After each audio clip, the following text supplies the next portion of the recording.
તો આ અમુક મિત્રો ગોંડલની બહારથી ક્યાંથી આવો તમે? અમે ગોંડલની બાજુમાં વેકરી ગામ કેટલું થાય અહીંથી? આથી 10-12 કિલોમીટર. 12 કિલોમીટર. 12 કિલોમીટર. તો રાત્રે ગોગડી ખાવા ખાસ? બસ ગોગડી ખાવા. પટેલની ગોગડી બહુ પ્રખ્યાત છે. એમ?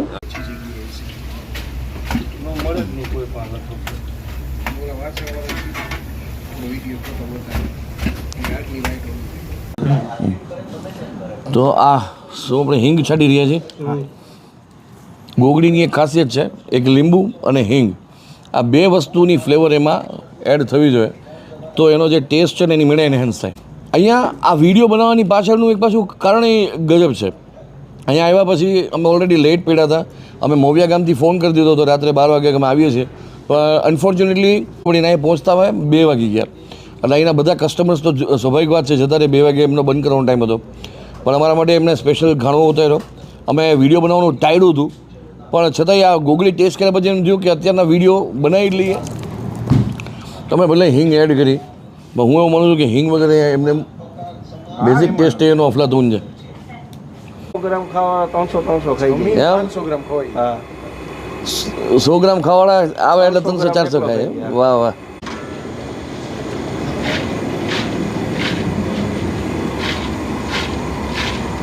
ગુજુ બોક્સમાં આપનું સ્વાગત છે. હું છું સમીર અને એક એવી ફૂડ સિરીઝમાં અમે નીકળ્યા કે જેમાં રાત્રે 12 વાગે લોકોને ફૂડ ક્રેવિંગ થાય અને પોતાના ગામથી બીજા ગામ, જેને કહે કે આઉટિંગ કરવા નીકળ્યા હોય, પોતાની ભૂખ સંતોષવા નીકળ્યા હોય, એમાંથી એક સેન્ટર છે ગોંડલ, કે જ્યાંના લોકો પણ અમારા રાજકોટના લોકોની જેમ અને બહારના બીજા લોકોની જેમ એટલા ફૂડી છે કે રાત્રે 12 વાગે આઉટિંગમાં નીકળે.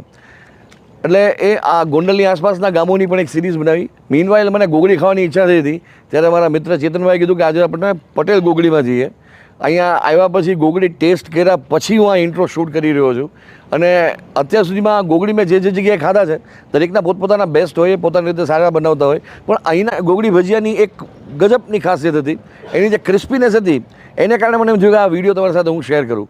આવો તમને દેખાડું. અને આપણી જેમ ઘણા બધા મિત્રો છે બહારગામથી આવતા હોય અને અહીંયા ગોંડલના ગુંદાળા ચોકડી પાસે અહીંયા ગેલેક્સી હોટલ છે, એનાથી નજીક આ છે પટેલ ગોગડી સેન્ટર.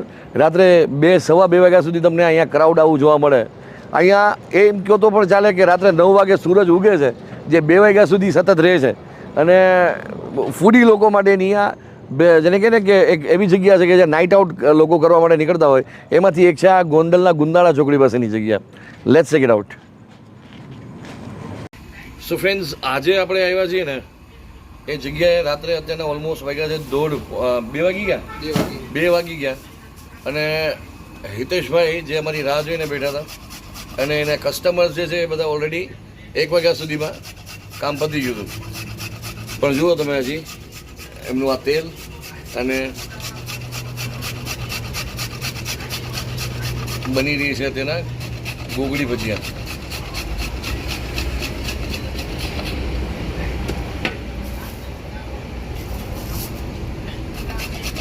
હિતેશભાઈ, એક તો કોથમીર નાખી, બીજું આદુ,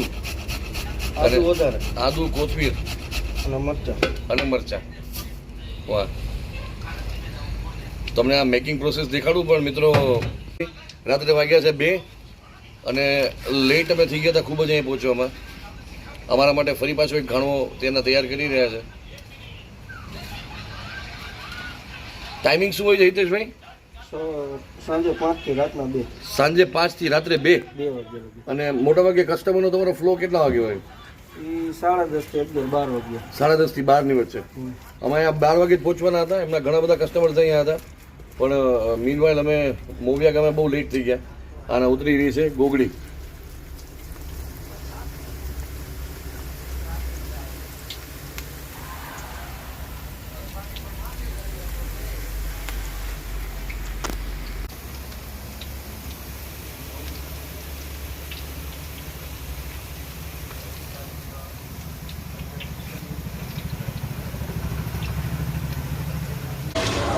આપણે હંધઈ પ્રકારના ભજીયા બનાવી, લસણિયા, ટમેટા, ભરેલ મરચા, મેથીના પટ્ટી.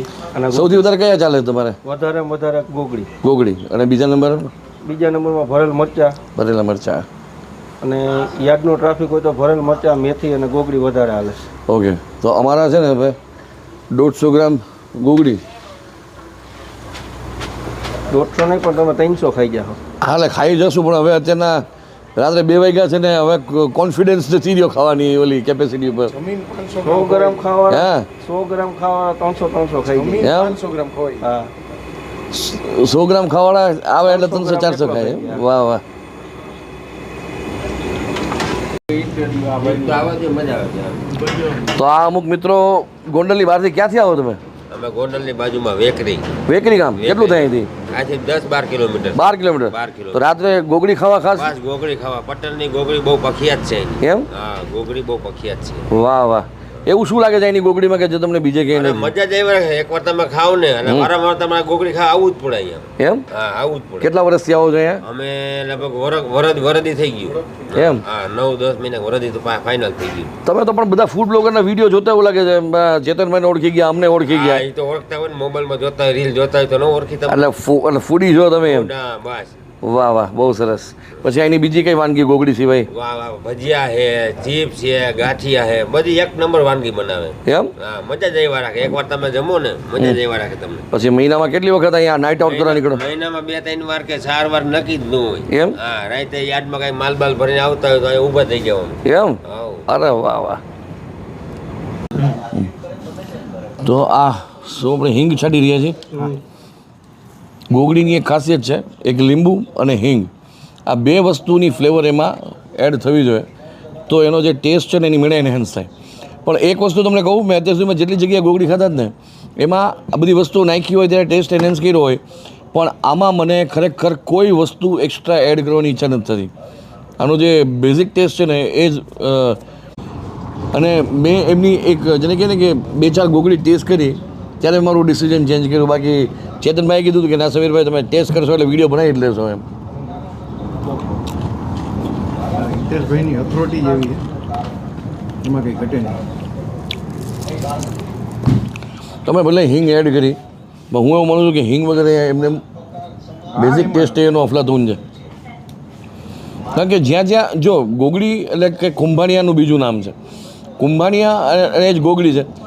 મેં 20 વર્ષ પહેલાં અમરેલી ખાધા હતા, પછી જેતલસર પાસે ખાધા, પછી રાજકોટમાં ખાધા, ઇવન આટકોટમાં ખાધા. બધી જગ્યાએ પોતપોતાનો એક ઇન્ડિવિજ્યુઅલ ટેસ્ટ હોય ને બધાનો સારો ટેસ્ટ હોય. પણ અહીંયા જે ગોગડીનો ટેસ્ટ છે એ સદંતર ડિફરન્ટ છે. એની ક્રિસ્પીનેસ કંઈ અલગ જ છે. આ નથી કડક અને નથી આની અંદર કોઈ એક પર્ટિક્યુલર વસ્તુનો વધારે પડતો ટેસ્ટ. જેમ કે આદુ છે તો આદુ એક્ઝેજ્યુરેટ નથી કરતું. આની અંદર લસણ નથી. તમને કોઈ વસ્તુ કહી દઉં, આની પહેલાં જ્યાં કુંભાણીયા ખાધા છે એમાં 2 કે 3 જગ્યાએ લસણનો ટેસ્ટ પણ મળતો હતો.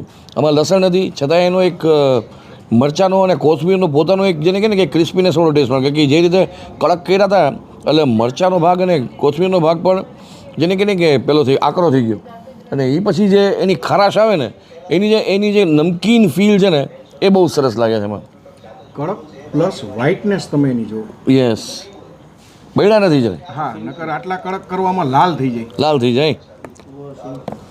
હા, પ્યોર સિંગ તેલમાં અને બેસનમાં જ બનાવવામાં, બીજા કોઈ લોટ એડ કરવામાં નથી આવતો. ઘણી જગ્યાએ કડક કરવા માટે લોટ એડ કરે છે. ભાવનગરનું કુંભણ ગામ, ત્યાંના કુંભણિયા ભજીયા, ત્યાંથી આપણા કાઠિયાવાડી ભાવનગર અમરેલીવાળા જાજા સુરત, એટલે ત્યાંથી સુરત ગયા અને સુરતથી ગોગડી થઈને સૌરાષ્ટ્રમાં પાછા. યસ યસ યસ, નામ ચેન્જ કરીને આવ્યા છે. બીજું કુંભાણિયા ભજીયા એટલે ગોગડી ખાવાની એક બીજી રીત જે કદાચ સુરતથી પાછી આવી છે અહીંયા, કે માથે તમે થોડું લીંબુ નાખો અને સેજ હિંગ નાખો. લોકો એ રીતે પણ ટેસ્ટ કરતા હોય છે.